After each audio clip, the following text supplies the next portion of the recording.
This is an article from the Times of Zambia, April 28, 2015, by Austin Kaluba.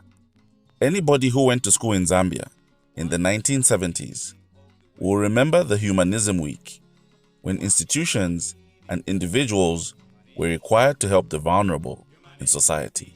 This was to live up to the humanism ideology that Kaunda adopted when he took over power from British rule. Humanism was highly Afrocentric, being some form of African socialism, which blended traditional African values with Western socialist and Christian values. Though condemned by some pockets of ecclesiastical groupings, the ideology was eventually declared Zambian national ideology and philosophy in 1967. The choice of this ideology was based on the fact that Africa had always contained much indigenous socialism which colonialists had tried to destroy.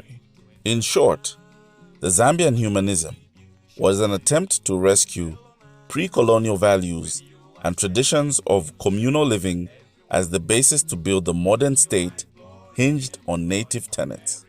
Like every other humanism, it set out to create a society that places the human person at the center of all activity, whether social, economic, or political. It was this part that alienated it from the church, that puts God at the center of everything. A Christian publication, the National Mirror, repeatedly condemned humanism as an ideology that relegated the supreme being by defining man.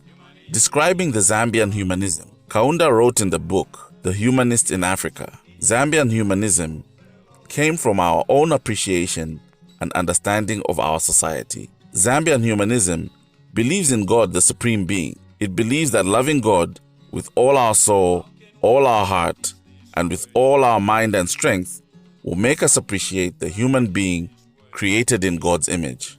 If we love our neighbor as we love ourselves, we will not exploit them, but work together with them for the common good.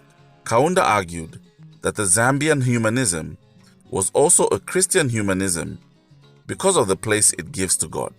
He wrote that by Christian humanism, he meant that we discover all that is worth knowing about God through fellow men and unconditional service to them, which he describes as the purest form of service to God.